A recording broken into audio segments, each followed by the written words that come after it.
Hello and welcome to Talk from Superheroes. Hey everybody, I'm Andrew Ivemy. And I'm Diana McCullum. And you're listening to Talk from Superheroes, where every week we discuss a piece of heroic television or film. And this week on the podcast, we are talking about that new, fresh Dune. Oh, it's hot off the oven. It's hot because it's a Dune. Hot off the planet. And it's a spice, so it's also hot. It's a hot, spicy Dune. Oh, that's a spicy Dune. Offensive? We don't know. I don't know, but I immediately love this. This is something we've just started doing, and I feel like we're going to probably continue that through a few things, because that's a spicy Dune. This is basically how Paul acted the whole movie. This Dune's full of spice. Oh, that's a spicy Dune. Yeah, so, absolutely. That's the catchphrase of spice. Although spice doesn't feel like it's trademarked. I don't think they have branded That's spice. kind of the thing. Like, what are the brands of the spice? Yeah, like, it's melange, but is that one of the brands? It's all generic recipe. Yeah, but like it's legal. It's not like cocaine. Right. Like it's legal. You'd think there'd be like 4 different distributors. You would think that like, yeah, it is weird that there's not distributors with different branding. It is really just like spices like ibuprofen. Like it's just like, it's generic and like everyone can get their hands on it. It's the same for everybody. It's the same for everyone. We didn't have like an Advil Tylenol like thing going on here. But I just feel like there should be like, this spice chills you out. This spice hypes you up. Like Right. upper and downer spices. Right. This spice lets you be in the space guild and travel through time. Like I think no one has broke bad and figured out the true chemistry of the spice. I think is part of the problem. They need a Walter White. I think they need like a Mad Men. They need branding people. Okay, all right. To really boost the spice economy. All right, they need a madman, they need a Walter White. Just like any AMC show, prestige character you can get, bring them over. I don't watch Succession, but they probably need that. Sure. I don't think that's AMC. I think that's HBO. Well, But either way, yeah.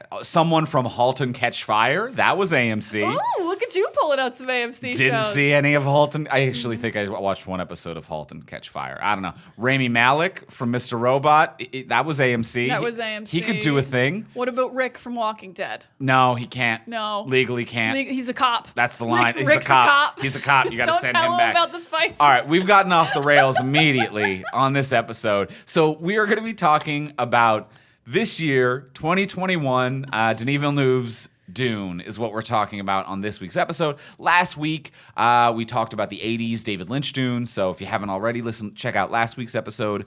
For this one, it's a new movie. We're going to give you a spoiler-free review. It may not be necessary when we're dealing with something that is based on a novel that's particularly famous, as well as already had a previous film adaptation. So perhaps the spoiler-free review is not the most necessary thing in the world, but it is still a film that you might be wondering whether or not it is worth your time investment.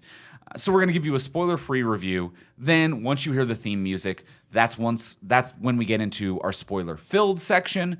So for a spoiler-free review, in case you're on the fence, unsure if it's worth your time, not sure if you want to check it out, let's ask the spoiler-free question. Diana, did you like it? I did like it. I didn't love it, and that made me sad, because I liked it enough that I thought I could love it in like certain ways. Like I think this movie, much like the 80s one, but not quite in the same way, is very much pulled down by its need to be exactly the book and to go in the exact same order of events and structure. And people say Dune is unadaptable, but that's because it's a book and you can just change the story to have a movie structure, but neither film has done that yet. So like the pacing is a little like really slow. The ending is not where a movie ends dramatically or thematically or action-wise, but like it's beautiful. There's some incredible performances. There's some great castings. There's some castings I'm not really on board with, but it looks really good. I mean, if you like Dune, like it's Dune. If you're worried it's not Dune, it's Dune, you guys. So yeah, it looks really good. The action is like sometimes fun. It's poetic and pretty. I think it's paced poorly and it doesn't work structurally. And those are my big takeaways from Dune. Andrew, did you like Dune?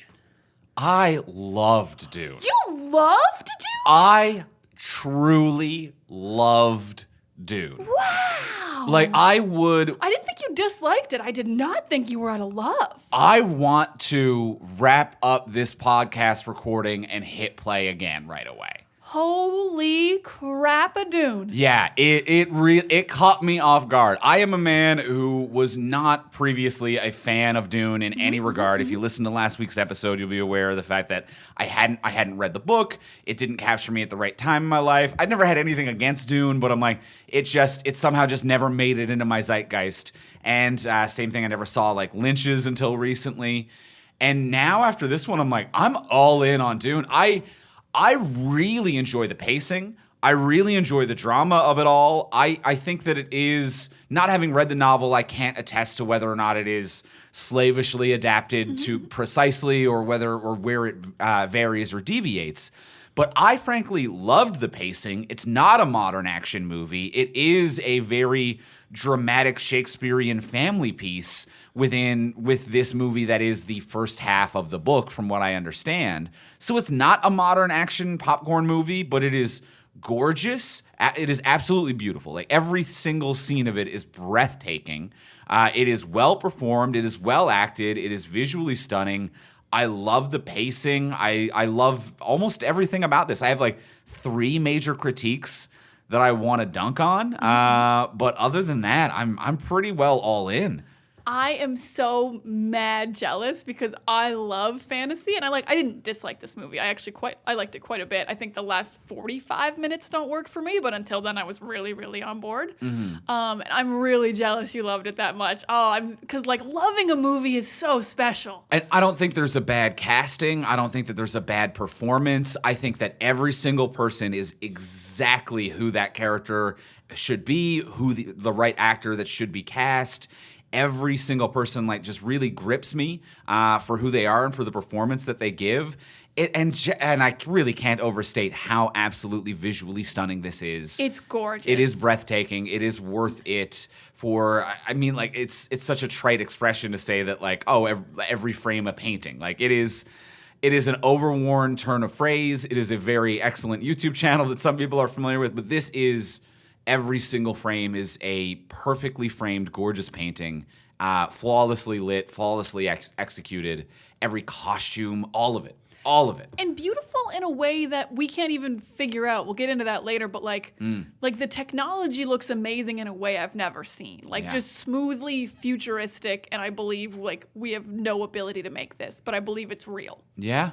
In like really cool, interesting ways. Yeah, like I'll get into my negatives like a little bit later. There's like also like 3 things that bother me. Right. But I'm not at a love. But I wish I was. Oh man, I'm mad jealous about this. Yeah. I'm a very high love. I think there are a couple things that I will dunk on as we get further into the episode.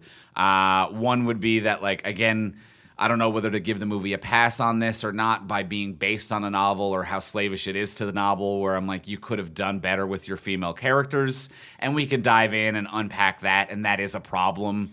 That is a problem always, but it's a problem now in 2021, where it's like, if you're going to adapt something, maybe fix a few of the problems of dated writing and your treatment of certain characters.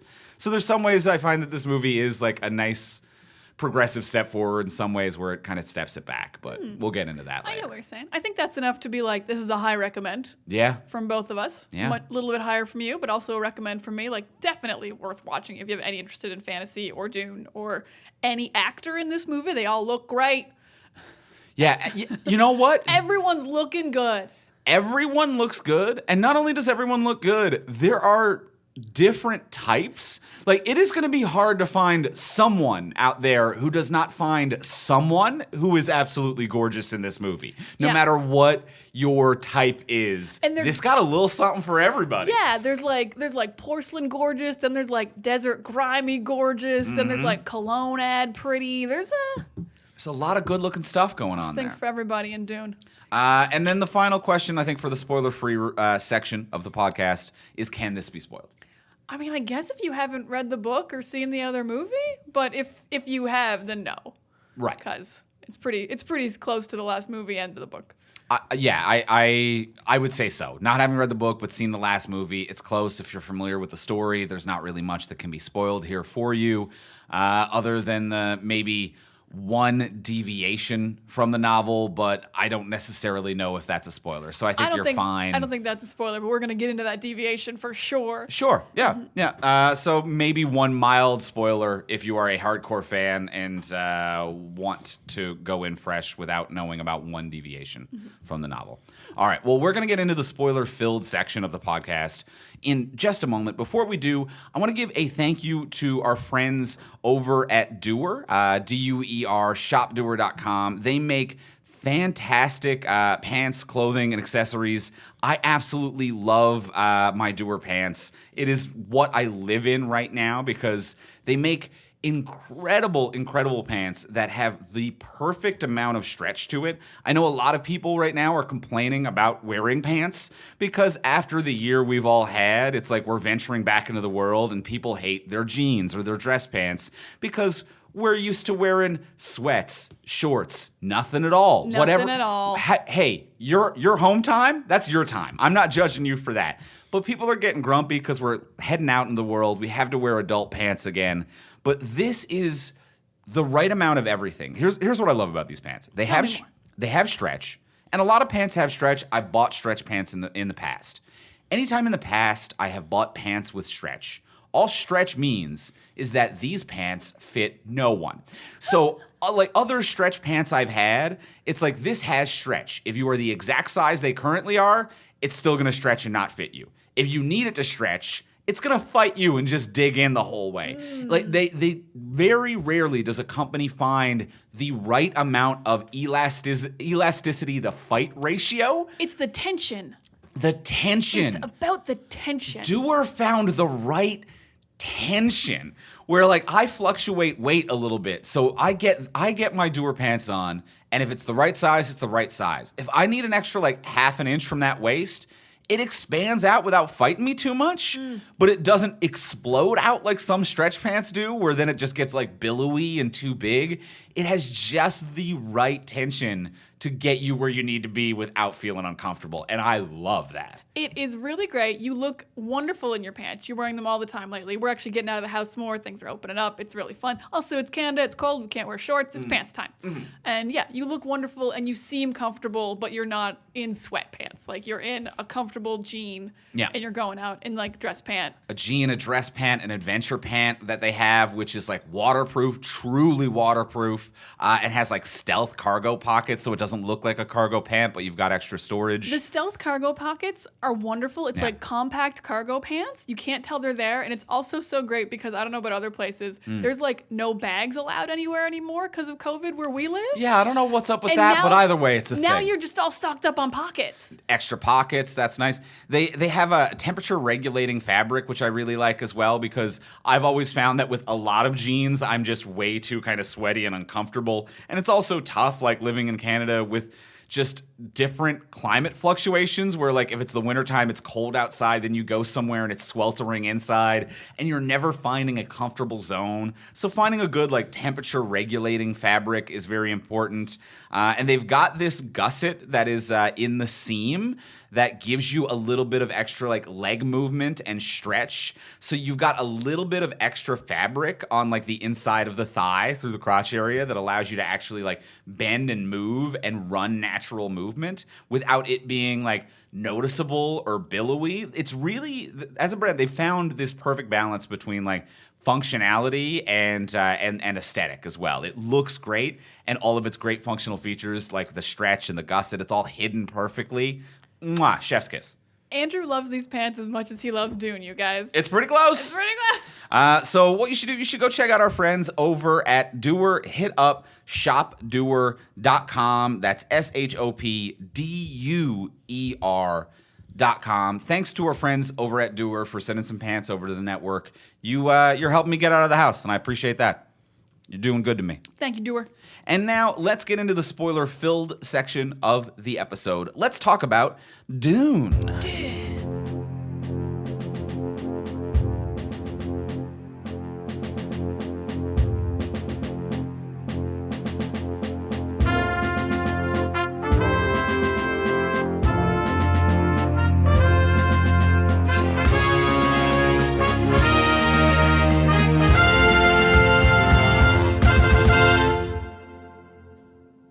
All right, so now we are in the spoiler-filled section of Dune. I know I gushed a little bit off the top. You are glowing. Andrew just can't be stopped. It's Dune, baby. That's a spicy Dune. That's a spicy Dune right there. I'm sorry that you didn't love it as much as me. I wish you were with me. I'm like, But I'm not like mad at you for not. It's not a movie that's so good that I'm like, how could, like, I'm not shaking you being like, how could you not? No, but now I'm just like, the things that like bothered me, I'm like, why didn't they bother Andrew? What's wrong with me? Why can't I love this movie? Now I wanna be there with you. Well, let's start big picture. I will start with one thing that bothered me. Oh, excellent. We got some gush out of the spoiler free, so let's start with one dunk on this movie, which is that neither of us until like a couple of weeks ago, or maybe you did you know that this was part one? Oh, that's a big dunk. That wasn't even one of the ones I had, but I knew and told you, and then we had to like, it was impossible to even Google. Yes. Like they did not confirm that this was part one. They did not want to mention it or bring it up in any press. It's not called Dune Part 1. I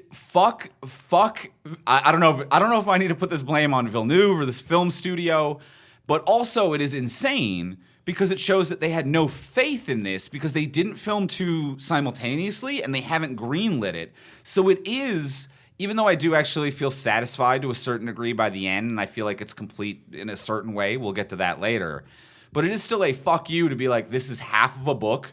We didn't film the other half. We might not film the other half. We're going to see if you like this half enough. And also, we did not make it clear in any of the marketing materials that this was half of a story. Yeah, it's not called Dune Beginning. And press-wise, what I have to say, I think is the most egregious thing they did to not let you know it's only part one, is that Zendaya does as much press as Timothée Chalamet.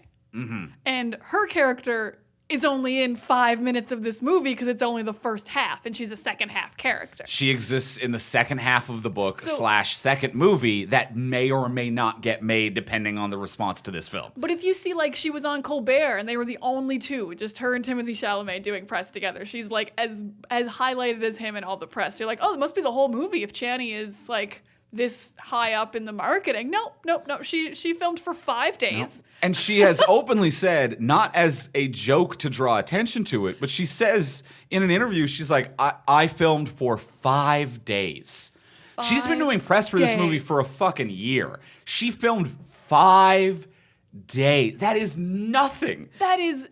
And she even said, she's like, I got there and everyone knew what Dune was like. Like, they were all in their costumes and knew their characters. I'm like, yeah, because you film. And, like, I'm not mad at Zendaya at all. No, not at all. This is not a Zendaya thing. No. She's great. Of course, she'd take this role. She'll be a huge part of 2 if they make 2. Yeah. And even without having that much dialogue and her character being essentially like a perfume commercial that exists in Paul's dream, that is still work and a job, and Zendaya is a model, and that is a job and work. She's doing everything right, and I've no ill will against her. No, but it's like doing a year and a half of press for a cologne ad. Because she just went into the desert, did some real cool shots with the sun behind her, looked like endearing but also powerful, had 2 lines of actual dialogue. Yeah, one real scene. Mm-hmm.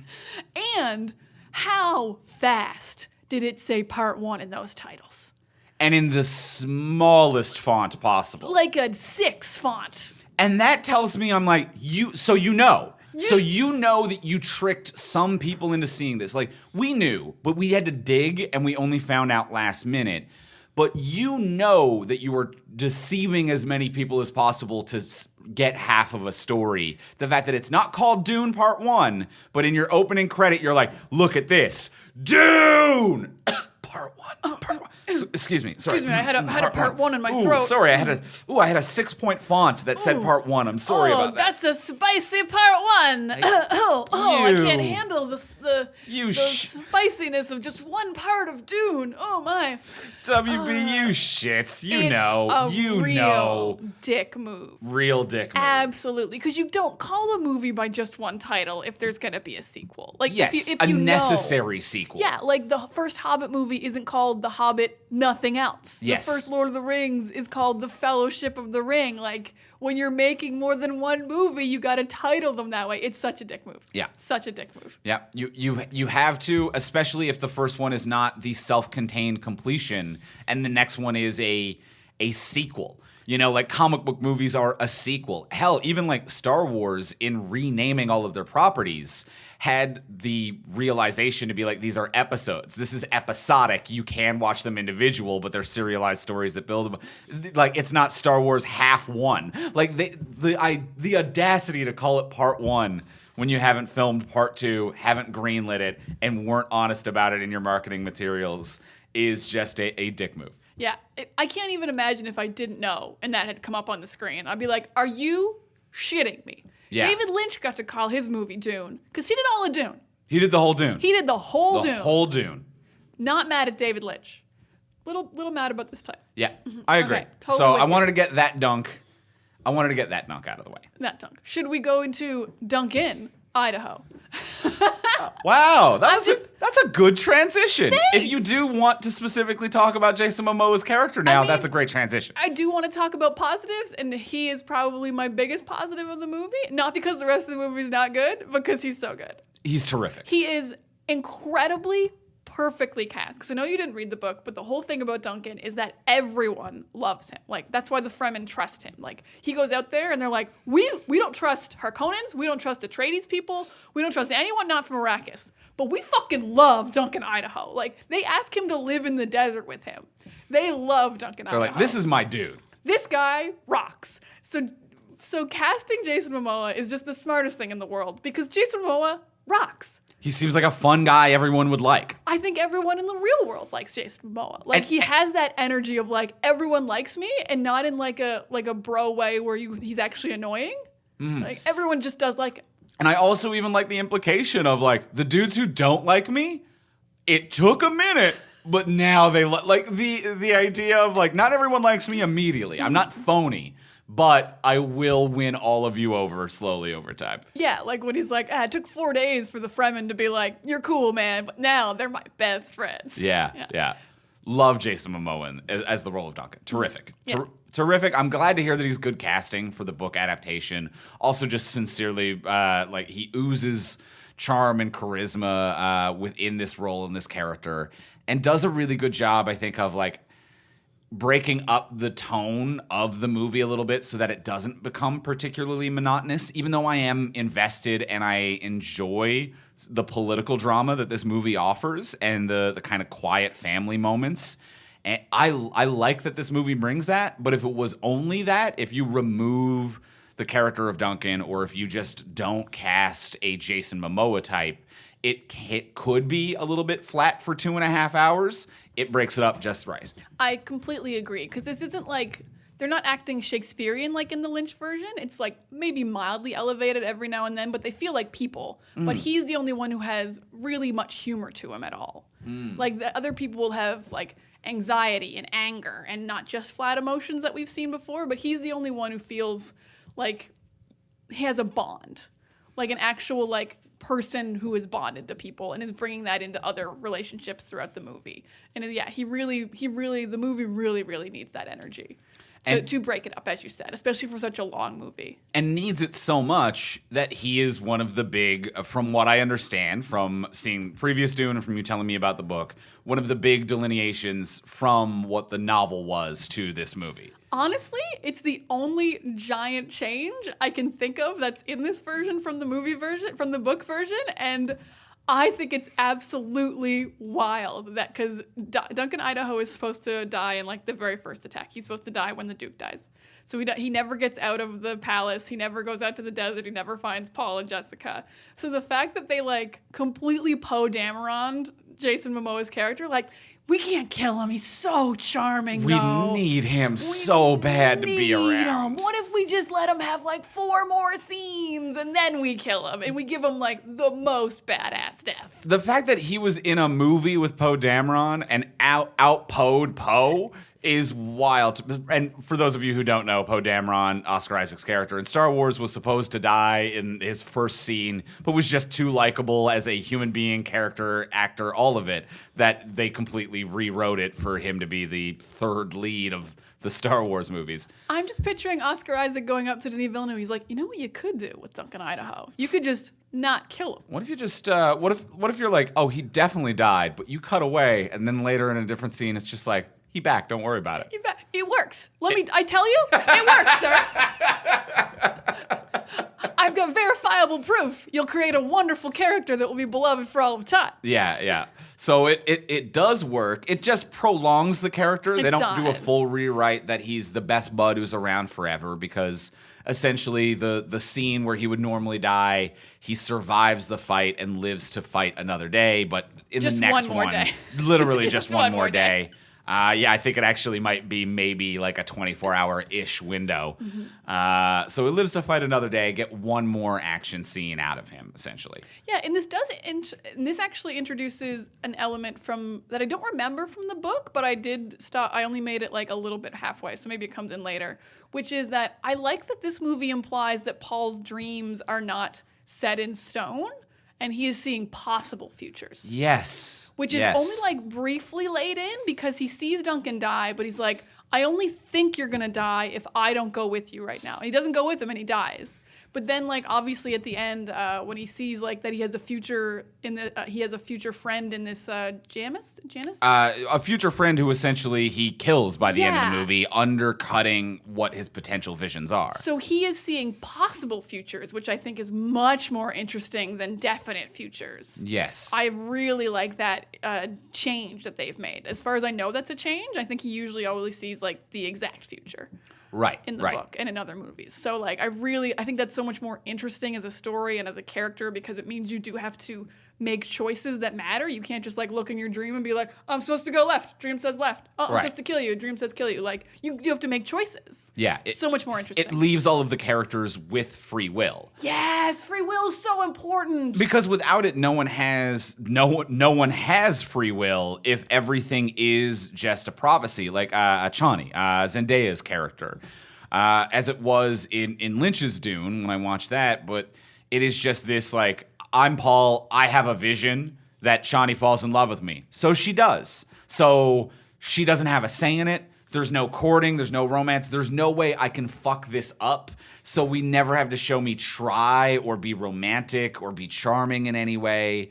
But by adjusting the visions to create it a possibility, now suddenly Chani is a real character who can actually react to Paul, and Paul needs to be an active participant in his own life as opposed to just a slightly more aware passenger than everyone else. Yeah, because the spice opens up your mind, but it's not like the visions are coming from like an all-seeing God or whatever who's like, this is like, I'm the king, the emperor of the spice world, and this is how the world's gonna go. Right. I do think the spice just opens up your mind to possibilities. Yes. To what you could happen. Maybe you can just see all the angles in an interesting way, and that's how you see the future. Well, I like it too because it also plants a way more interesting storyline upon the Bene Gesserit, the Order of Witches. Because this is something, I can't remember if we talked about it on air on last week's episode or it was just a day-to-day conversation we had, where I find it a little boring when like prophecy witches are just straight prophecy witches. When like a prophecy witch, when the Bene Gesserit are just like, you are, if in a made up story, it's just like, tomorrow you are going to take over the world. And it's like, well, okay, I'm going to do that tomorrow. And you're right because you're right. And no one can question whether you're right or wrong. And that's it.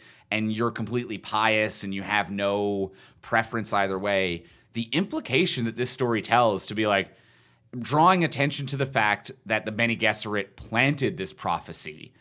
And it's like, are they only choosing a chosen one because they've been told to choose a chosen one? And even Paul bringing attention to that, to be like, they only believe in me because they've been told to believe in me. His self-realization of like, I haven't earned that. And then additional implications in this of the Bene Gesserit are not entirely pious, that they do have their own wants and needs and are perhaps playing a long game. They might be doing a centuries-long con of planting the implication of prophecies and creating an order and gaining these trust, and it might just be political manipulation. I think it makes the Bene Gesserit way more interesting as opposed to just like some passive crystal balls who happen to be in the shape of human beings. Yeah, they can all, because I would imagine it's the exact same. Like sometimes they see the future, but it's not this future set in stone. So they're like, there will be Kwisatz, I can never remember this name. The one. Sorry. I'm calling him the one. There will be a chosen one, but like there's many possible chosen ones. Yeah. It's way more interesting. What is, and I agree with you about how it's so much more interesting for Zendaya as like an actress to like portray this character who actually has to fall in love by choice. Not so much in this movie; she doesn't really get there because they only have one scene together. But because honestly, God, the idea of meeting a boy who's already in love with you and has gone on several mind dates just seems exhausting. Oh no, red flag, dump his ass. Oh God, like I could if we met for the first time and you came up to me and you just had huge hard eyes and you were like, I've seen you in my dreams, and we went on a date and we saw the mice in the desert, I'd be like, fucking weird? Absolutely not. And we wouldn't get together. If you were clearly already in love with me, I'd be like, what a creep. Yeah. I would not be interested. I'm so sorry, my love. No, that's fair. I would be a creep. It sounds Get horrific. me out of there. Yeah, it absolutely sounds horrific. Yeah, because the dreams are so, like, romantic in that way. Like, they kiss sometimes, and it's always, like, the clonad-looking things, and it's never, like, them as leaders of something. Never them in battle. It's never more than that. It is always just like, fuck, you're going to love the shit out of this girl, dog. Right, yeah. That's a spicy Zendaya. That's a spicy Dune. I think that, like, of that ilk, the one movie, the one story that might have played that the best in being, like, slightly awkward with it was The Matrix. When Trinity is told by the Oracle, she's told, like, you'll fall in love with the one. And then, like, eventually meeting Neo and like, just playing it with this, like, oh, he's kind of cute. Oh, fuck, is he the one? And then, like, doubting he's the one, doubting her own crush, being weird about it because that's inherently weird. At no point, like, does Neo do some cool shit. She's like, I guess I'm in love with you now because I've been told I have to be. She's just like, I was told I would. Maybe I felt something, and then I was like, he's not the one. And then I saw you're the one. Now I'm fighting it. Like, there is a battle and a conflict within her to be like, I hate how gross and weird all of this prophecy shit is when it comes to personal romance. Yeah, I want a version of The Matrix where Trinity is just terrible taste in men and Cypher's the one because she fell in love with him. She was like, Cypher's so cool. And he became the one. Because if she's told that prophecy, that means anyone she's ever dated, she's got to be like, is this dude the one? Is this the one? Yeah. Yeah, that's it's a tricky. lot to put on someone's shoulder. It's that might too be much. more than what Neo gets. Because she's raised in that world. Anyway, this isn't a Matrix Back podcast. to Dune. Prophesized romance is kind of gross and weird, but giving freedom of choice to a certain degree to these characters, it allows it to have a little bit more of an option. And even though Zendaya as Shani doesn't get to be part of much of this story in this particular movie, presuming there would be a 2, she would be a larger part. But it allows her to have more agency as a character. Whether or not, the filmmaking would follow through with that is to be seen, but it allows this female character to have way more agency and presence within the story. Mm-hmm. I will agree with that. Now, you had a problem with the female representation in this movie that I actually don't really have much of a problem with, and I'm curious about this. I just hate that. I just hate that of all the things you could have adapted and reworked and rewritten, don't get me wrong, loves me some extra Momoa. I love that you've changed that about the novel a little bit. But if this is a secret part 1 that you didn't want to market, and Zendaya's doing all of the press and the PR, and this is a character, make this character more than a prop for the first half. Because talking about like how like the dreams not necessarily coming true allows the option for this character to have more agency and more presence and be an active participant in the story. It allows the option of that in the next movie, which I like. But I would have liked to have seen that or anything from her in this movie. And I know it's tough when you're doing essentially half of a novel, but if you're doing that and you're not marketing it as part 1 and this actress is front row center of everything, you've got to fucking put her in something and you've got to make her more than a dream perfume ad. Like I find that kind of just like just upsetting and uncomfortable, where I'm like, you need to have her as an active participant in this story if she's the second main character of this story. That's fair, and it feels like they kind of knew that because I really like the choice to give her the opening monologue. Love that. Love that. She describes what Dune is. She's like, this is my planet, and like from a new perspective of how this story is usually described. Princess Aurelian doesn't exist. We've never met her. Yeah. So she's doing the opening, and she's fighting for her planet, and she's talking about why the Harkonnens are bad, and like that's really great. But you're right. She's not part of the Iraqis again. Like, why isn't she, like, we don't meet a lot of Iraqis, like, but she could be there more often. Like, she could meet Duncan Idaho in the Sieges, like, without Paul. I know the meeting between Paul is a very big moment, but she can be part of her people apart from Paul. I fully agree. Yeah, I think that's a great point. But giving her the opening was so smart. Well, and that's what broke my heart the most, is that giving her the opening, I was so immediately in. And granted, visually, performance, everything else, a lot of this movie kept me in. But that opening was one of the most self-aware fucking changes imaginable, because we're talking about adapting an older novel, one that may not have the social prescience that we have today. So it is, by giving her the opening, I'm watching this and immediately I'm like, thank God you have a level of self-awareness that this story isn't and shouldn't be about the white colonial savior. Like, this is a story that is about, like, look at the colonization of these planets. We've decimated these planets. We murder these people. But what if one patriarch was a little nice sometimes and took all of your resources? Be like, okay, yeah, and then what if his son helped you get things back to still slightly worse than before they came, but better than when they were at their peak? But way better for Paul. And he's... What if Paul goes down and then wants to go back up and then again? gets the ultimate power and gets to take over all of those other colonies that we... like, it is such a white savior colonial fantasy. But the heart of the story, in my opinion, like from watching the previous one and what I like about it, is the revolution. It is these freedom fighters, these people who are like, get the fuck off of our planet. We don't care that we have a thing that's valuable to you. We like, get out of here. We're taking this back. This is ours. We are smarter. We are better prepared. This is our home. And that is the story. And by starting with Zendaya as Chani telling that story, I'm like, okay, the movie knows it. The movie knows that Paul is someone who is interjecting themselves into someone else's story, and the movie isn't Paul's story. He might be the main character, but he's someone who's injecting himself into the story of Arrakis. The movie's called Dune, not Paul. Yeah, like, it is their story. And they're already fighting before he gets there, which is not an impression I got in the first movie, and I didn't get to that part in the book. But in the first movie, it felt like the Fremen didn't fight back until Paul was like, here's how you fight.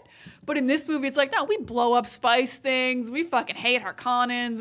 We attack from below in the sand, and it's really cool. Like, they're a fully fleshed out people who don't need Paul. It's going to be cool to have, like, a Superman-esque guy to help you in your fights. But they're like, we're doing just fine. And I really liked that, and it just didn't fulfill on the promise of that. No, it didn't keep going. I think she could have, and, like, there's places you could even add her in, like, the scene where Stilgar meets Oscar Isaac for the first time. Paul's not there. Just like have her be with Stilgar and be like, I'm also the leader of our people, or like I'm high up. Yeah, she could be part of it much earlier. Yeah, I agree. It's not too difficult to sneak her in there. I will give them credit. Kynes is usually a man, and they cast a woman. Oh, okay. In a pretty big role. So all right, I'll take that. That helps change it a little bit for sure. Yeah, they're trying to change the gender parity a little tiny bit in that one. How do you like Rebecca Ferguson as Lady Jessica? This one's tough for me. Ooh, tell me more. I love Rebecca Ferguson. Phenomenal. In general, I think she's so great at it. She's a wonderful actress. In the Mission Impossible movies, I'm just like, oh my God, you're amazing. And I love her when she's powerful and when she's like using the voice and when she's fighting. And I really just don't like, not her performance, but I don't like her decision to have Jessica be very frazzled and anxious and emotional all the time when she's not being powerful. And she's not being powerful very often. Like, this woman is basically a Jedi. Like, she's been trained to hide her emotions. She's been trained to read emotions. She can read your mind, basically, through facial tics. She knows how to hide hers. She's one of the best fighter killers in the entire universe. And she's just constantly, like, wringing her hands and crying and being like, I'm so upset. And I don't like this choice. Like, not performance, but choice. Yeah, I agree. It's the direction she was given. Yeah, and Jessica is so much more powerful than that. Like, I think in the first movie, she was a little bit more powerful. She falls apart when Leto dies, but she genuinely loves Duke Leto, so, like, I'm cool with that. But, like, in the book, she felt so strong all the time. Like, everyone's afraid of her, and she's always in control. And rightfully so. Like, and everyone... She's a Jedi! She's a Jedi. She's a Jedi to the point that like when the Baron's men are kidnapping them on the plane, it's like she's got her mouth taped shut. And Paul doesn't because they're like, fuck Paul. I don't care about She's the dangerous one. bean. She scares the shit out of me. Like, we are three weird dudes who are giant, and she scares the shit out of us. Yeah, and then when she uses the voice and just murders them all in 5 seconds, I'm like, that's cool, and that's Jessica. And why does she keep falling apart emotionally? Like, right. She genuinely 100% knew what she was getting into. The Bene Gesserit trained her for this, and she has visions of the future.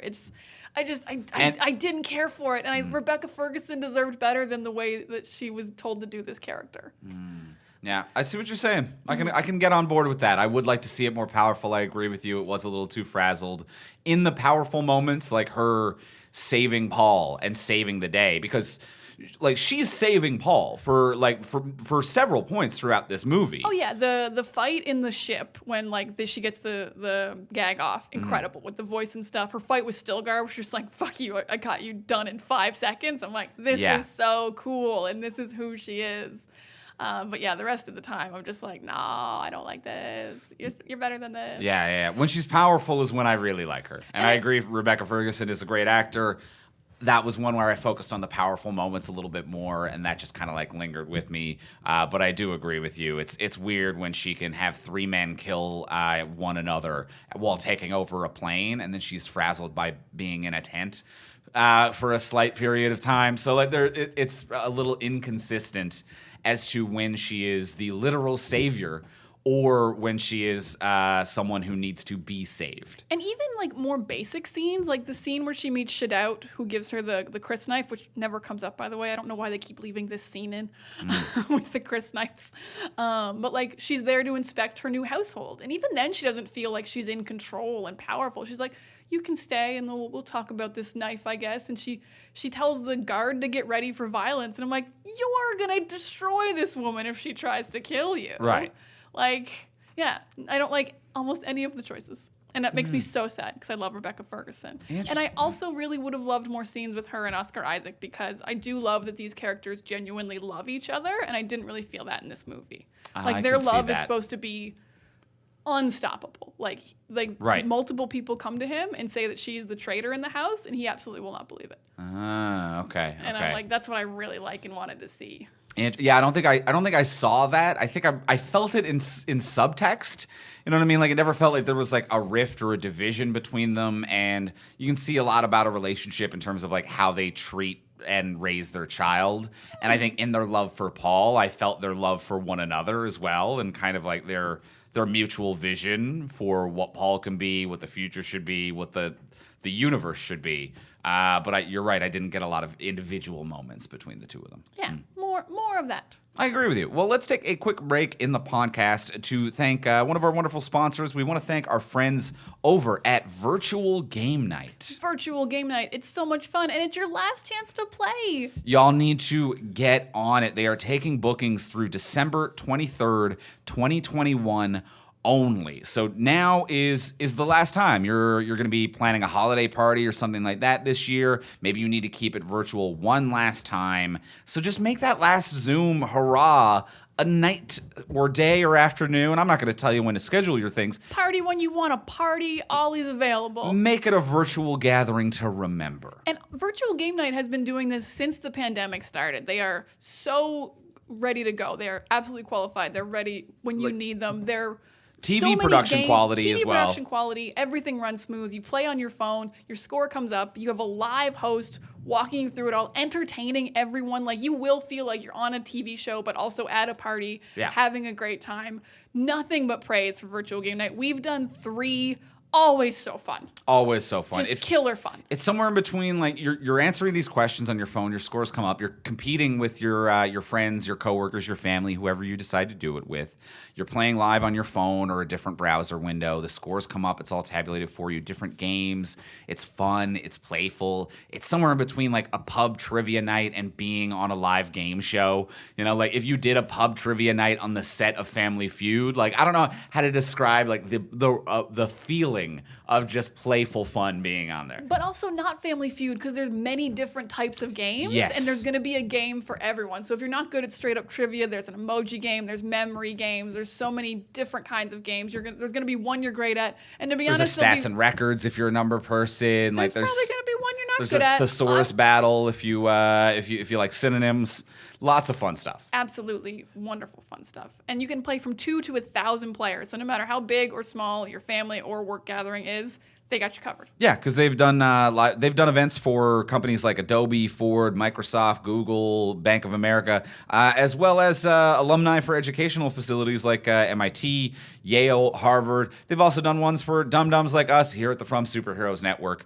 So whatever it is you got going on, whether it's a work party for a big company, small company, medium company, your educational institution friends, your family, your friends, check it out. Turn a virtual gathering into a virtual game night today by visiting virtualgamenight.live/superhero and use code superhero100 to take $100 off the price of any game. Remember, the games must end December 23rd, 2021, so join over 17,000 other players who have livened up their Zoom calls by making your next, and hopefully last, virtual event a virtual game night at virtualgamenight.live/superhero. And don't forget to enter code superhero100 to receive a $100 credit towards the price of any game night package. And thank you, Virtual Game Night, for your support. Thank you, Virtual Game Night, and thank you for all the game nights we've had. Huzzah! Huzzah. I need to get into a negative, and I'm so sorry. A thing that I really did not enjoy about this movie is I don't think the tension is well placed, and the Baron is completely underdeveloped. So the Baron, Stellan Skarsgård, he has few lines. The very first scene, you never even see his face. He doesn't turn around. He doesn't feel particularly sadistic. He feels more like lazy. I don't feel like he even knows who the Atreides are. When they get attacked, I'm like, was that the Baron? Like, we've barely spent time with him. If I hadn't read the book or seen the first movie, I feel like I'd be like, who's even attacking them? Like, what's happening right now?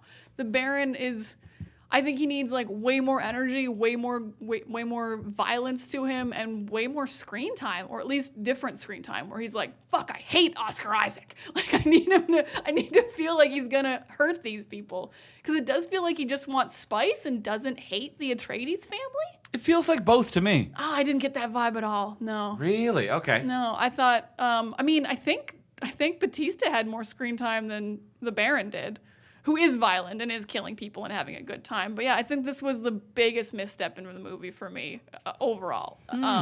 They just kind of like, the attack is so soft and like it's abrupt but not abrupt. You're not like, oh shit, they're being attacked.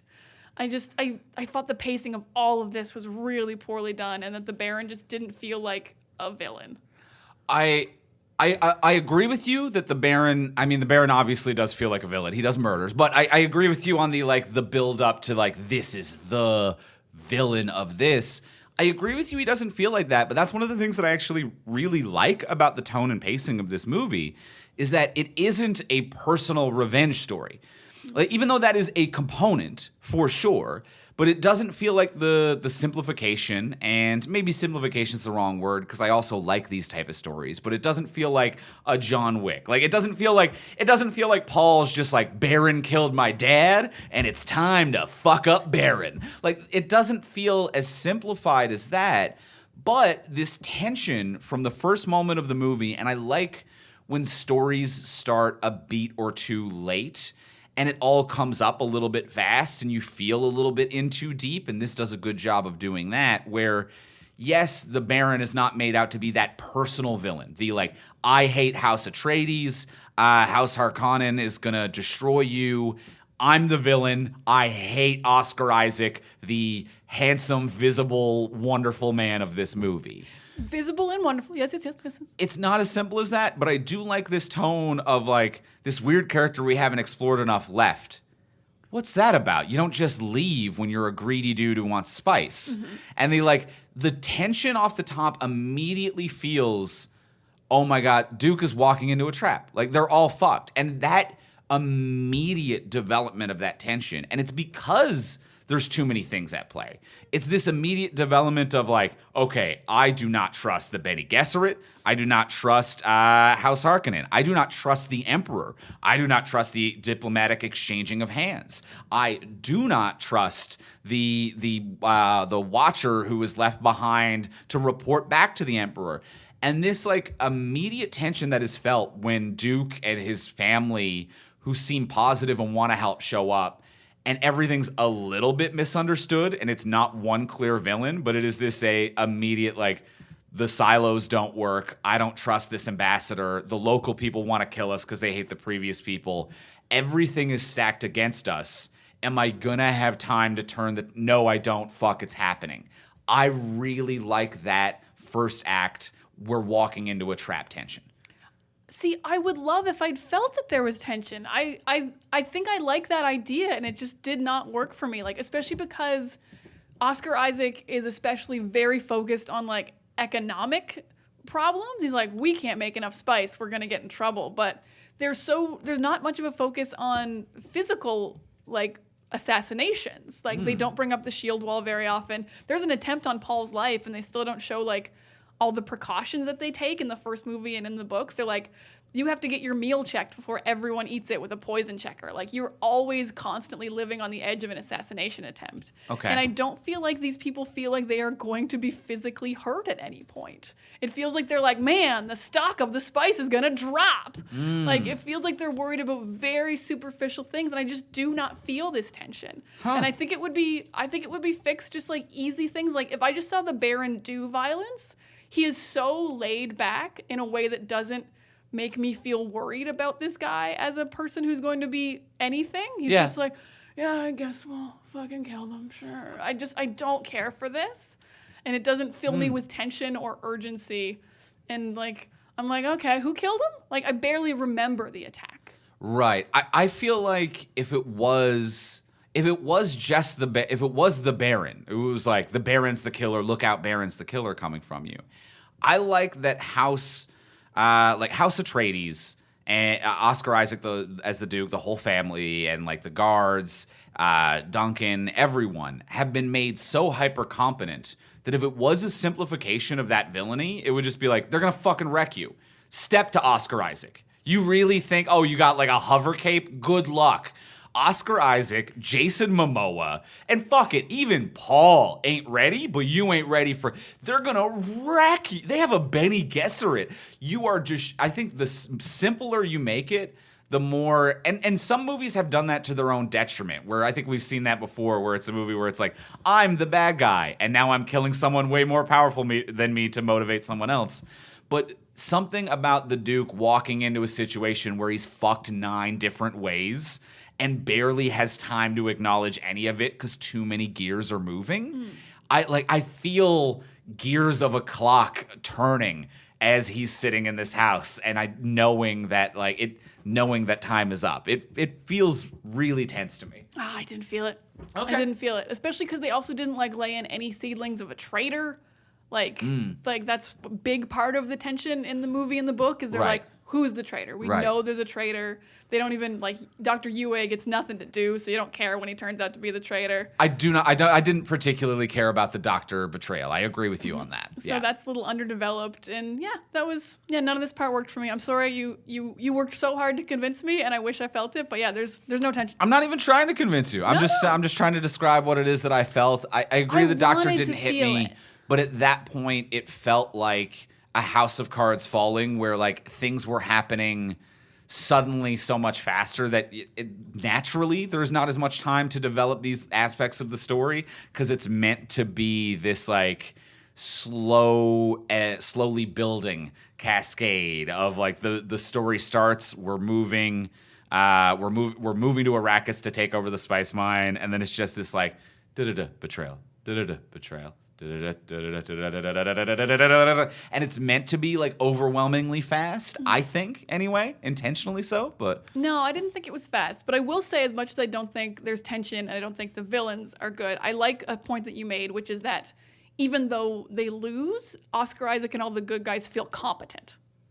You don't think to yourself, even as I'm watching it, I don't think to myself, oh, you weren't ready for that, Oscar Isaac or Jason Momoa. Where were you on that one? You're like, no, they were just fucked by this situation. Yeah, they were fucked from Jump Street. They were fucked from Jump Street. You're not like, oh, Oscar Isaac, you're a bad dad. Yeah. Why didn't you protect your family more? It's like, there was nothing else they could do. And I do like that. I like that these characters are still shown to be good and competent and like nice. And also, I think Oscar Isaac is incredible in this movie. He gives a great performance. I do want just circle back to the Baron for 1 second. Baron time? The visual of him like hovering, flying. I don't know how you want to really describe it. It's not like flying makes me feel like Superman-y, and it's not quite. It's not Superman-y. I think they're called suspensor packs. So he's suspended in the air. I'll call it a hover. You're gonna call it a hover? I'll call it like a hover spine. It seems to be what he has. I'm gonna say he flies through the fucking air. He flies. He zooms.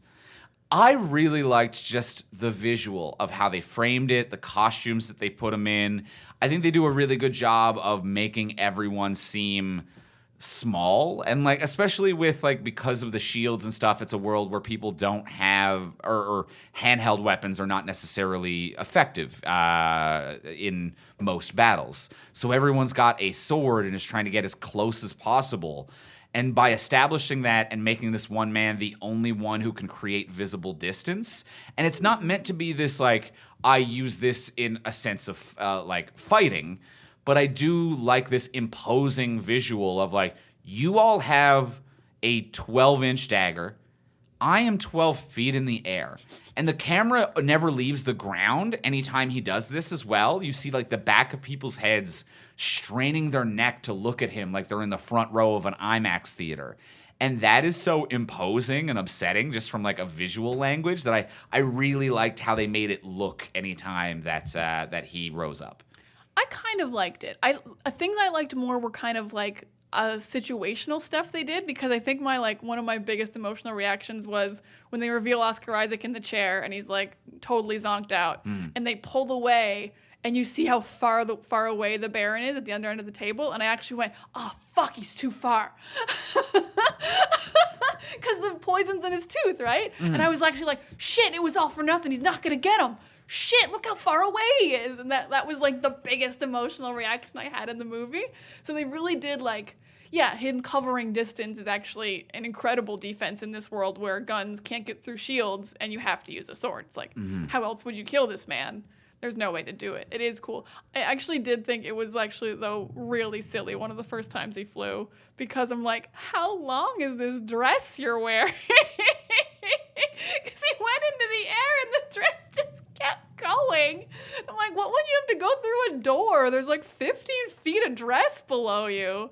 Practically, couldn't agree more. How long did that take to put on? Visually, love it. Don't change a thing. No, it was too silly. It just kept going, that dress. It was, I think that was like, visually that felt like true horror to me. That actually scared the shit out of me. Shit. Because it made him look like he was a 20-foot tall man. Like the dress starkly straight down. And just like there was a posture Stellan Skarsgård has given to him. And obviously a lot of it is like prosthetic work. But it's this like sunken head. It's like the way an animal looks at you when they're getting ready to pounce. It's kind of sunken and dipped. And that movement with the dress, it really felt like he was not of the same species as everyone else. It felt imposing. Practically, I agree with you, because sometimes he sit. But when sometimes he sit, and now you got too much. Yeah. I've worn a big dress before, and it's annoying when you sit. Like when you go to the bathroom, he got to have a still suit on or something. That's changing everything for him. He's not getting in and out of that dress when he goes to the toilet.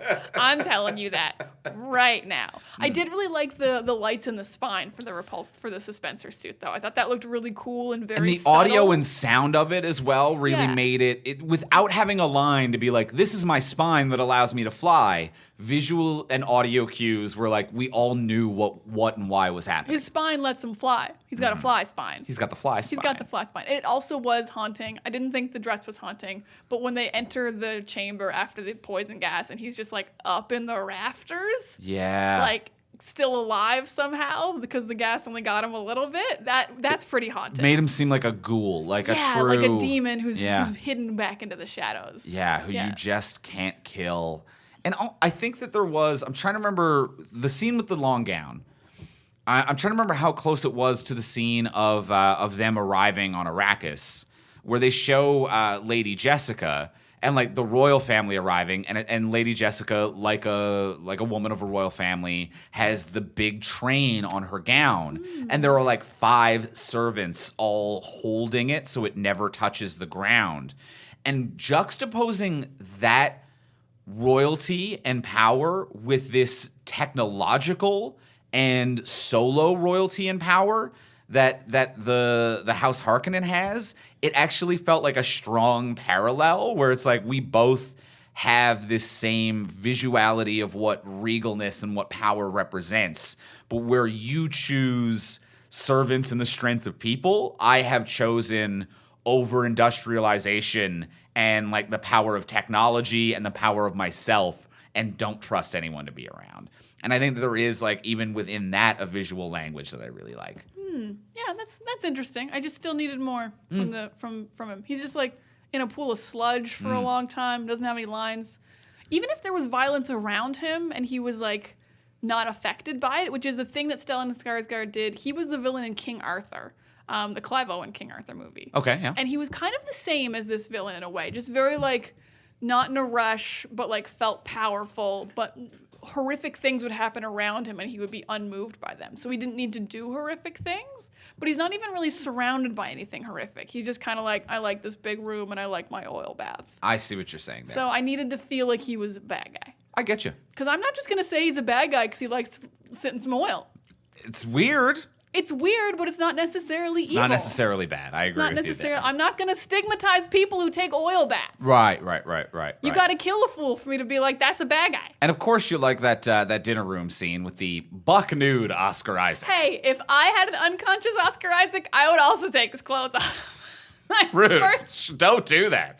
Hey, no, that's crime. Oscar Isaac, that's you've crime. been warned. That's crime. That's crime. That's still crime. I didn't drug him. Still crime. Still crime. Still crime. Yes, he's not buck nude in the book, if I recall. But I get it though, because I actually liked it, not for the obvious reasons of naked Oscar Isaac. You're watching it for the plot. I get it. Plot wise, he probably would have had a lot of. It was all plot motivated.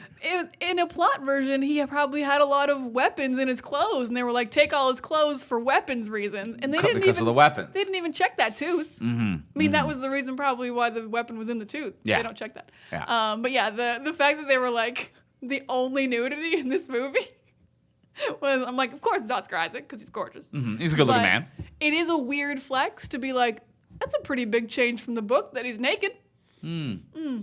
Yeah, well, Momoa gets to live a little longer, and Oscar Isaac's naked. This was very male gaze. Female gaze. Female gaze. Yeah. I don't know. Or like, I don't know what term to use for these gazes now. I like dudes gaze. Gaze, like a gaze. Yeah. It's a hard phrase. Yeah, I see. We need a new phrase. And you need a thirst gaze, but gaze. how to orient or gender it to be like, hey, whatever. If you're into Oscar Isaac and Jason Momoa, we gave them extra shit. Enjoy your gaze. Enjoy your gaze. Enjoy your gaze. They got extra scenes. They got no shirt on. Have a little looky-loo. It's great. It's a good time for everyone. It's a good time for everyone. I had no problems with it. Yeah, it's a haunting scene. I do like that scene's kind of a little bit longer and more drawn out. Yeah. It's very cool. You feel like, I think Oscar Isaac was so good in this movie that he felt like more of the lead than Paul did for a lot of it. Mm-hmm. And to me, this movie like lost a lot of energy when he died, because I'm like, this movie's over. Like the lead character just died. I will agree with you that it loses some energy in the middle, and I feel like it is just because they waste too much time in a tent, and like there are 3 different events which are just kind of a delay of the same event. That initial time after the attack is a lot of kind of wasted time-killing scenes. It is weird that they spent for a movie that's like not ridiculously long, but it's just time you don't need structurally. Like, you've had this huge attack, and now you just need to find the Fremen is really all that's left to do. I don't think, as much as I love Momoa and these scenes were cool, I don't think you need Momoa and Kynes.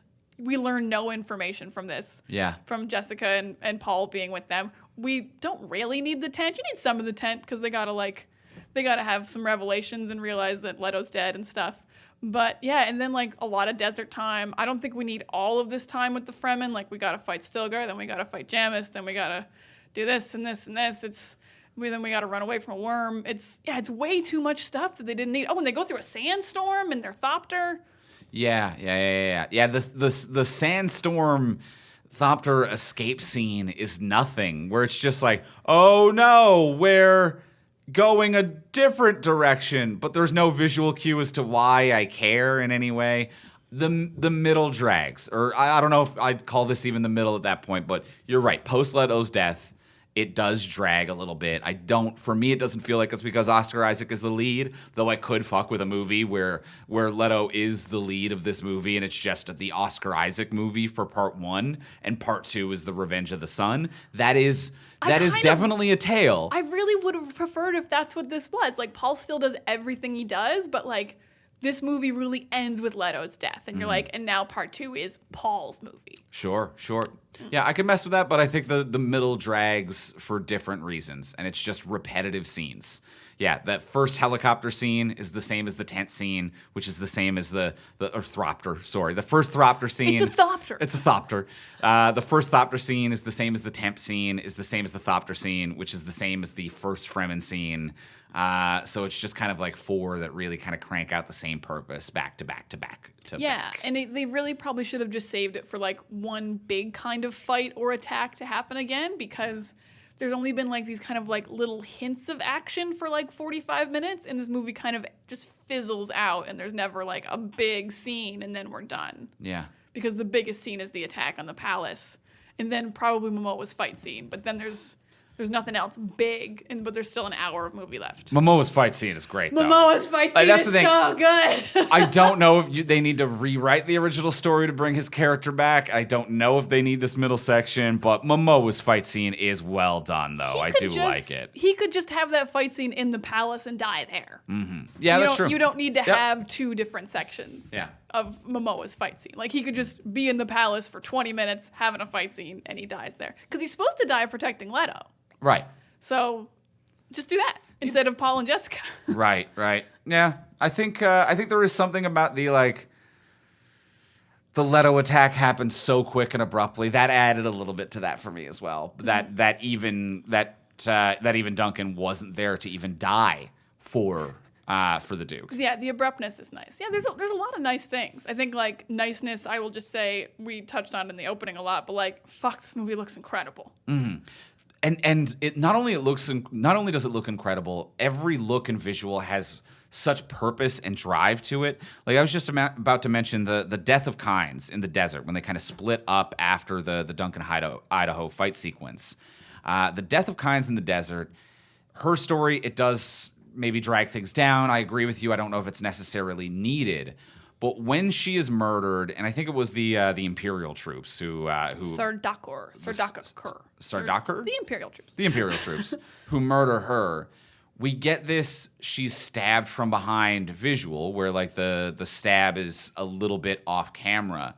But we get the spurt of water from her still suit instead of a spurt of blood. This like traditional language of film that we'd always see, which is a stab off camera or just out of frame, and then a little spurt of blood to show death.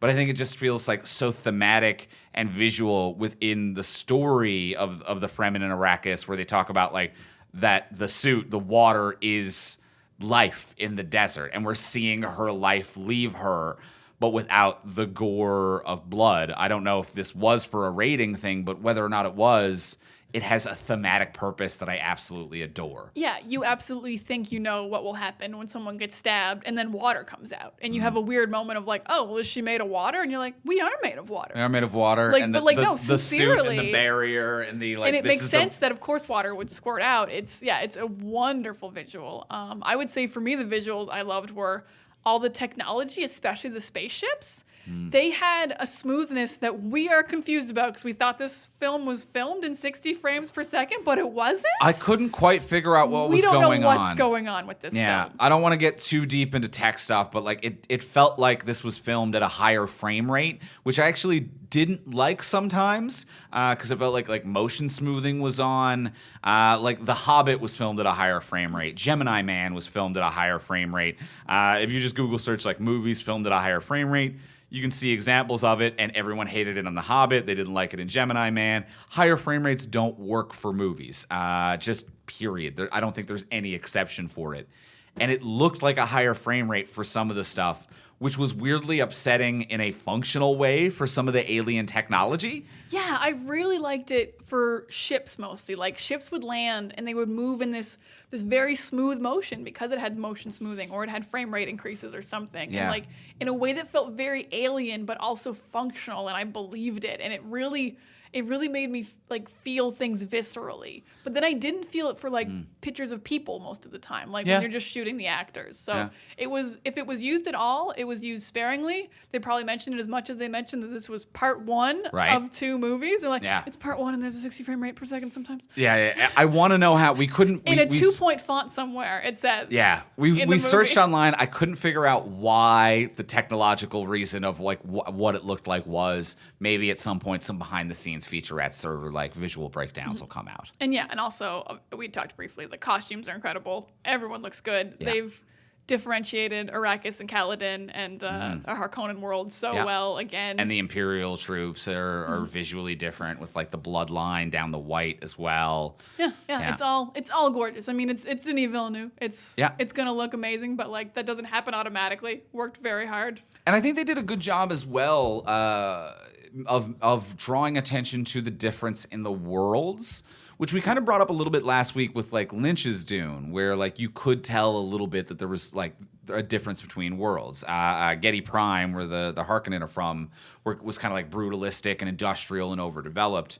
But they really made Kaladin feel way more naturalistic and earthy and like peaceful, and it was way more open in nature than it was set. I think they did a few nice things with laying the groundwork of the planets. And Getty Prime looked like it was just straight up a computer fucked a planet. Like it was all industry. It was nothing. There was no natural colors, no earth tones whatsoever. It looked really cool. Yeah, and like you could feel that the Harkonnens had lived on Arrakis because like Arrakis is a desert planet, but it also felt overdeveloped. Like there are machines everywhere that are like rusted and bad, and you kind of did have this feeling that like, oh, Duke Atreides will change this place. Somehow he will make this a fertile land, like we've seen where he's from. It's a place of greenery and water and life. Like you do feel like he will genuinely change this place. Where you're like, the Harkonnens just did what the Harkonnens do to this place. They destroyed it. They destroy planets. Yeah, and it's incredibly visually well told. Yeah. Just a really good looking film, top to bottom. I think that there are 2 other things that I want to talk about. One is just a silly one, the pain box, which I know you don't like. Period. This was my favorite version of the pain box. Really? Yeah. Oh, okay. This was the first time I kind of understood it. They did a very good job of like, are you an animal or are you a human? Because every other time I've seen the pain box and I've read the chapter, and I've read that chapter twice, they always focus on, are you a human? And they don't bring up the animal part. And I'm like, aren't you guys human? And I thought they were aliens or something. It fucked me up so bad. It does have an energy of like the Blade Runner test to be like, are you, It's never been presented to me before that the options are animal or human, because I thought it was human or whatever race we are and we're not human. Right. So this was the first time that I was like, oh, I kind of get it. Interesting. Man, you did it. You made me like the pain box scene. Okay. But what were you going to say about the pain box scene? The silly thing I have to say about it. I agree with you. It was set up really well. I understood it. I liked it. They needed a larger box because... It just barely fit the hand. he had his tips of his fingers. Light was still getting in. You could see that his hand was not being harmed. You need a bigger, mysterious box. But when she's like, this is the pain box, I'm like, that is a man's wallet. That is a small sliver of space. When she pulled her dress away to reveal it, and I was like, that's just like the arm of the chair. That's not a pain box. It's not even a box. Gotta make it bigger. Gotta have a bigger box. You gotta have it bigger. Like, I don't think Timothée Chalamet could even fit his whole hand in there. I think he had to curl the fingers up. He visibly couldn't. And enough light was getting in that when he's like shaking and it's like, oh no, horrible things are happening inside. And like the camera cuts over, I'm like, I can see your fully lit fingers. Like, you're fine. I think you're okay, dude. You're visibly fine. Like, it probably hurts, but like, I think you're good. Mm-hmm. Yeah, definitely too small a box. Love that note. Talk to the prop master. Yep, bigger box. Fucked box. up on the box. My main complaint about that scene is I know what she was saying, but I could not understand Rebecca Ferguson at all when she was doing the Fear is the Mind Killer speech. When she's like out in the hall and she's like saying it to herself. I'm like, if I didn't already know what this speech was, this is nothing, girl. Right, because they're trying to add like it's that, and they also like add like 4 audio effects to like add like a ripple noise effect and she's over like it. Breathing really hard, and there's a pain box happening, but that's a very prominent speech, and it deserved to be a little bit clearer, I think, about how fear is the mind killer. I see what you're saying there. And the other thing that we aren't sure about, that we've been trying to talk out. Oh, we worked on this for a long time. We were working hard on this one.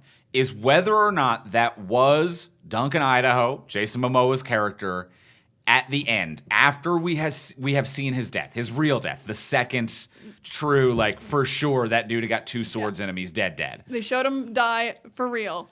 And then Paul and Lady Jessica are going through the desert. They're going on their journey. They haven't found the Fremen yet, but they're wandering, and Jason Momoa is there looking at Paul. Yeah, they cut to a rock, and Jason Momoa is there on the rocks, and his face is covered, but you see his eyes, and you're like, those are Jason Momoa's eyes. They're very noticeable. He has an eyebrow scar. Yeah, that's his eyes, and he's up on the rocks. And then it just cuts back. And he also doesn't have blue eyes like the Fremen do. Yeah. Yeah, and then it just cuts back to Paul. And then he's not there, but it's also not just Jason Momoa. It's Jason Momoa and 4 other Fremen. Yeah. And that's what I can't get over. Because if you just show Jason Momoa, you're like, oh, maybe he's dreaming. Maybe this is like the memory of Jason Momoa looking over him. I don't know what's going on. It's him. Jason Momoa and 4 random Fremen. What's that? Right. It's maybe it's meant to be like them guarding, like guiding them on their journey to be like, go this direction. Because as we discussed like earlier, Jason Momoa's character Duncan is like, they watched me from the desert for days before they made contact. So it might be the implication to Paul to be like, remember, you're being watched before contact is made, and you'll be contacted in a fight or at your weakest. So it might be the reminder of that and like a vision. But on top of it not being like super clear in that regard, all of Paul's visions in this film have a clear visual language. They have like all of the visions of Zendaya have like this weird like red filter over it to be like, this is a spice vision. So there's a bunch of lens flare. There's red glitter everywhere. We are giving you the visual language indicator that this is a vision caused by spice or something caused by the Bene Gesserit and Paul's doing some Paul shit. But this shot of Momoa, it honestly just felt like they inserted the wrong clip at the wrong point, because it just felt like, I thought it was just a clip from in the beginning of the film of Momoa with none of the visual language of what a spice dream looks like. See, I thought they meant to just put in a clip of random Fremen watching Paul. Because as Jason Momoa said, they watched you for several days. I'm like, random Fremen have spotted them. But they accidentally used one with Momoa instead of just other Fremen. Instead of just extras. Was my only explanation for this. Because you're right, there's no Spice Dream elements to it. If it's not just him, so it's not like a ghost. There's random Fremen there. Yeah. There's literally no explanation I can think of why this is here. And both Paul and Lady Jessica don't react to it. The camera cuts back and it's Paul and Jessica just continuing to walk. Just doing their fun little moonwalk thing. And it's not Paul like turning to his mom and being like, remember, they watch us from the, like, remember what Duncan said. There's no line of dialogue, nor is there a performance indication that says this man just saw the dead ghost of Duncan, Idaho. I don't know. Oh, it's so upsetting that we can't figure out why that's there. If I ever meet Denis Villeneuve, yeah, I will be like, what was with that one shot of Jason Momoa? What was with that one shot? It's around the 2-hour, 3-minute mark. I'll have it on my phone, ready to go. You'll have it ready to go. Like, why? And we know it's Momoa. Don't tell me it's not Momoa. That's fucking Momoa. No blue eyes, eyebrow scar? We know that that's Momoa. Don't you shit with me. I know what Jason Momoa looks like. I paused it. I looked at it. Mm-hmm. I got a big TV. Yeah. My TV? Like, looking right at it. That's Momoa. So, yeah, that's been bothering us. I agree. A thing that didn't bother me, this is actually, like, I think my last point about Dune, and it's very dumb and silly. I absolutely love that Paul nearly dies because he got a contact high from spice in the air. This was so funny to me. This doesn't happen in the book. The fact that they're like, get out there and get these men on the ship. We have a very straightforward thing we have to do. We're all going to die. And he got out there. He's like, whoa, I'm high. I just had a little bit of spice and I cannot handle it. This was very funny to me. You're just tripping balls. Yeah, that is. Like, they found him on his knees touching the wall. Like he just had a weed for the first time. I just said a weed, didn't I? Weed. You said weed. Yeah, that's so I'm as cool as one Paul. drug, please. Air spice, please. Air spice, please. And the fact that a doctor afterwards was like, he's allergic to this drugs. No, it's just drugs.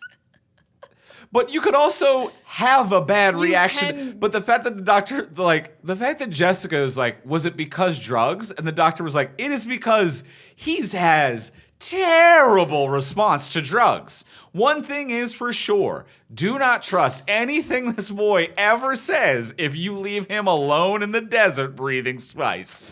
Surely you won't let thousands of people listen to what this absolute allergic reaction drug addict is going to have to say about it all. Dr. Yue just being like, no, he's just allergic to drugs. He's not the prophet. He's not the Messiah. This dude's just having a bad trip and might die. Yeah, it's like the old Greek oracle who was just inhaling like hallucinogenic fumes. Yeah. She couldn't see the future.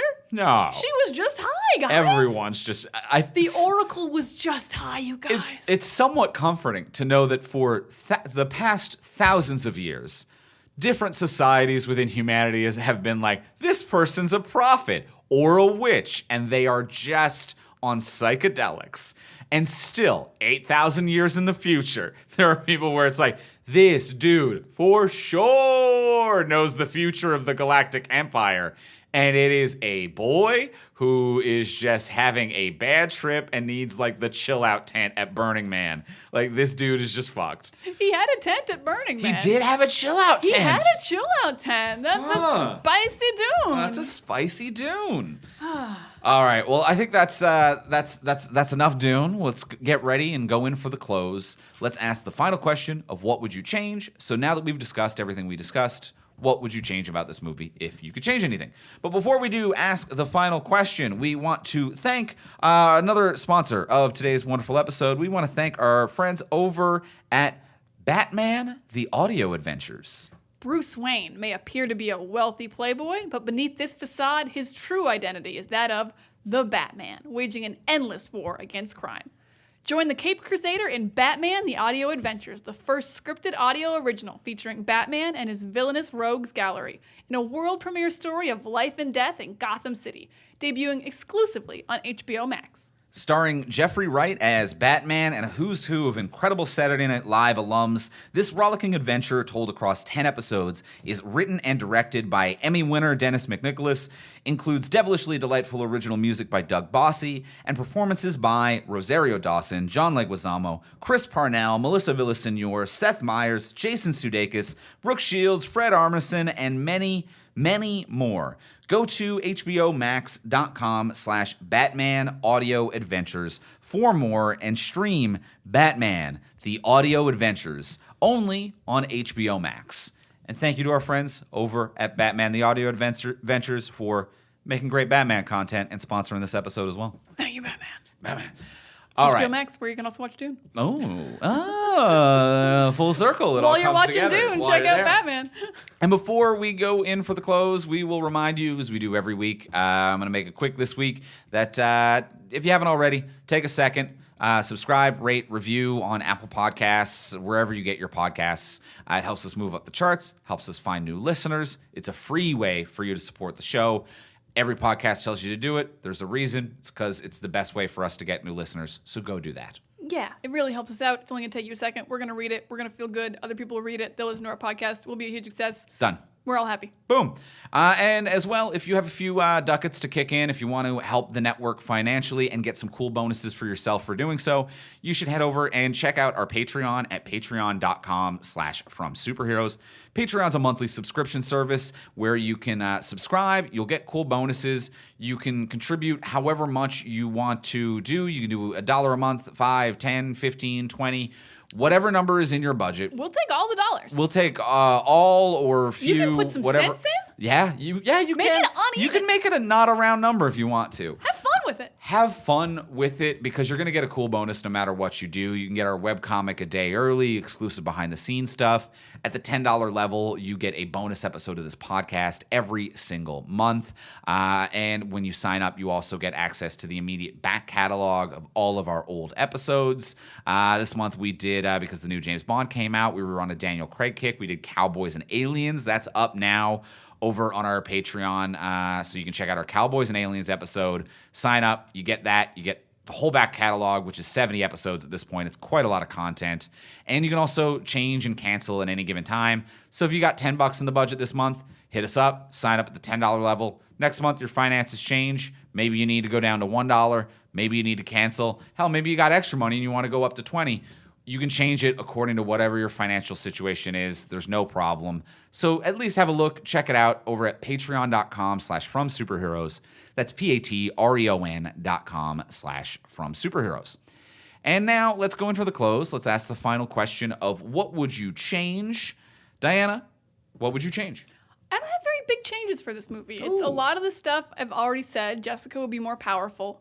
I would add a little bit more Baron. He would be more evil. He would be a little bit more like, he would actually see him kill some people first. He would have more lines. I just need him to feel like more of an imposing presence. So I'm like, actually like know who we're fighting and what we're doing. And my biggest change is just cutting a lot of stuff. I'm going to cut almost everything out in the desert. I think this movie ends when Oscar Isaac dies, for the most part. So I'm going to have, like, there's the big attack on the thing. Oscar Isaac dies. Paul and Jessica escape. And basically they crash their helicopter into the Fremen place where Zendaya is. And, like, we skip. I'm sorry, Jason Momoa. You'll die longer in the palace. You can still die for a while. You can fight so many men. But I'm going to cut all that. I'm going to cut Kynes. I'm going to cut the sandstorm. We probably don't need to have 2 fight scenes with Zendaya at the end there. It's just going to be like Leto's story is over. Paul finds the Fremen, and that's the beginning of Paul's story, and then we're done. So I'm just gonna cut a lot because, like, what's here is beautiful and it works. It does drag for a little bit after that. So a little bit more evil and a little bit less desert in this desert movie. In the desert movie. Yeah. A little bit less lost in the desert. Part 2 will be all desert.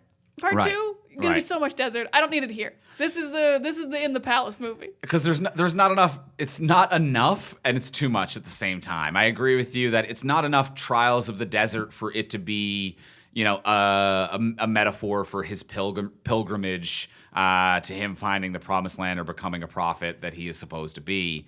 I can agree with you. It's both not enough and too much at the same time. Yeah, those are my big changes. Did you have any other changes?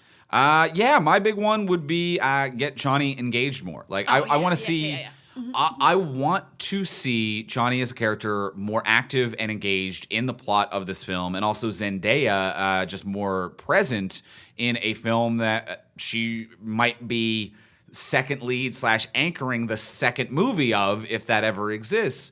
And I think that there are a couple of different ways to do that.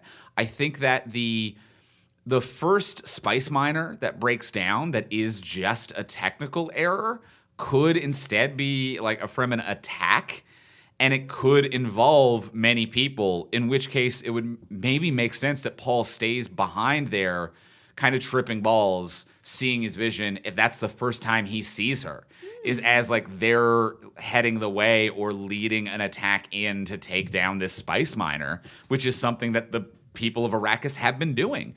So like get her involved there. It leaves a reason for him to be kind of a little bit more shook now that he's on his planet, to be like, these visions are real. She exists out there. She's part of the resistance. And then it also allows him to begin questioning his place in this universe and his colonization of it before he is lost everything and forced to find a new home. Because it's like, okay, I guess I'll lead these rebels to take their planet back now that I have no other options. But if he began to question the Empire and their place in it before he is forced to choose another option out of survival, I think it also adds agency to him sincerely believing in the cause. And not just having to be there to survive. Not Yeah. being like, I'll do this to get what I owned back. Yeah, because when he doesn't have another option. Like, no, he's stuck here. Yeah, yeah. You die or you help. So I think sneaking Chani into that scene of the first spice miner destruction, and I agree with what you mentioned in passing earlier, the first meeting between Stilgar and the Duke.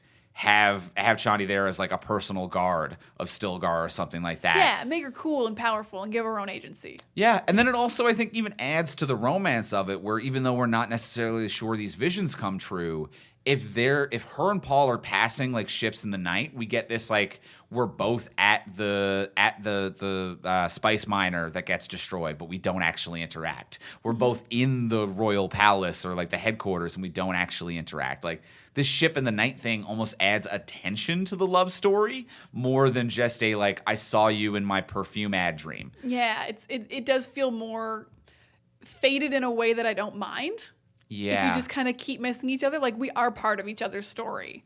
Mm-hmm. It's not just this one big meeting. Yeah. No, I love that. That's a great way to introduce her and to make Paul a more relatable and likable character. Instead of just falling to the bottom of the barrel and being like, help me, please. Yeah. I will lead you now. Now that I don't lead these people, I will now lead you. Yeah. Nah, boo. And I even think that there could be like a parallel there. I agree with you that we could cut the desert stuff. If we're going to have the desert stuff, because there's like 3 different sections of the pilgrimage, of the wandering, before Paul finally meets Chani. If she was the one for 4 days watching him, like she watches him instead of Jason Momoa, instead of the ghost of Jason Momoa, if it's her watching him first crash land and survive in the tent, she watches him make the journey and then meet up with Duncan and go to the other location, fight their way out, take the secret tunnels, journey across the desert, run away from the sandworm. And then when they meet, he has been watching her through visions and she has been watching him through reality. Oh, that's lovely. And this, like, we've been watching one another from afar through our different religious and cultural experiences. And then it almost feels like Duncan Idaho is this character who walks between both worlds, where like he even says to Paul at one point to be like, dreams are great, but everything important happens when we're awake. It's a great line. And it's a terrific line. But Duncan is a man who belongs both in the family house and in the Freeman colonies. And I feel like then it would feel like Paul and Chani are both like the representation of that line of the waking and sleeping world watching one another and coming together. There's so much room, I think, for Zendaya to be in this movie and for her character to be in this film that it's sad that it's just missed. No, those are great edits because they add so much without adding anything to the film, just lengthwise.